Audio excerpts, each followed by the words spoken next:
سروک مام جلال او کساتی کو د دریجه جی خدا و کو سیاست ودان و سرکرده خباتگر هردم بزاف کرینه.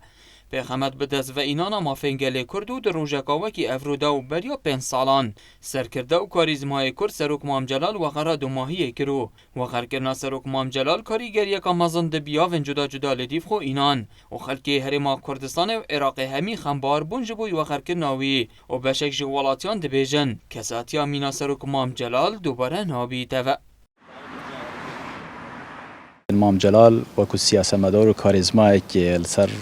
جهان همیه خودم رولو پیگه که پیز بوه شلانی سیاسی و جواکی و تا دیمایی که دما سر وقت امام جلال عراق روشکا گلکا باجدا بو اف آریشه و اف کیماسی همین نبون و کو سلوانه که بو خلق عراق هر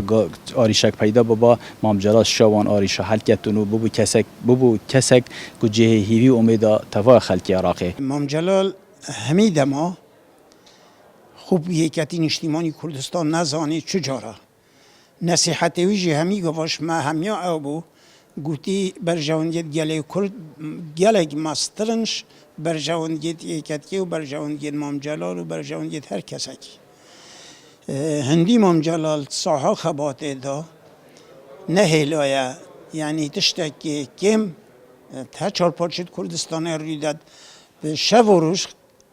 دخوازوی او بی گرناه 4 کردستانه لسر آست عراق همی سروک مام جلال تا که سرکرده بو بلانسا هزه دنافبرا لحن سیاسی راگرتی و کاردگر پیغمت آشتی و آزادی و مروایتی.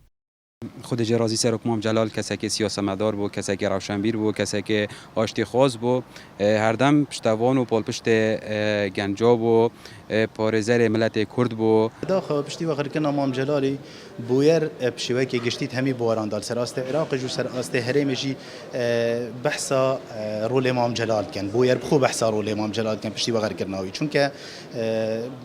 پیش نوکجی ما آماده پنده هبون امام جلال راگرتنا بالانس سایز بونا بین همو پارتولان دین سیاسی تمی بواراندا و غرکرنا امام جلال والاتیه که گله کامازن دیو خو هلات همی بواراندا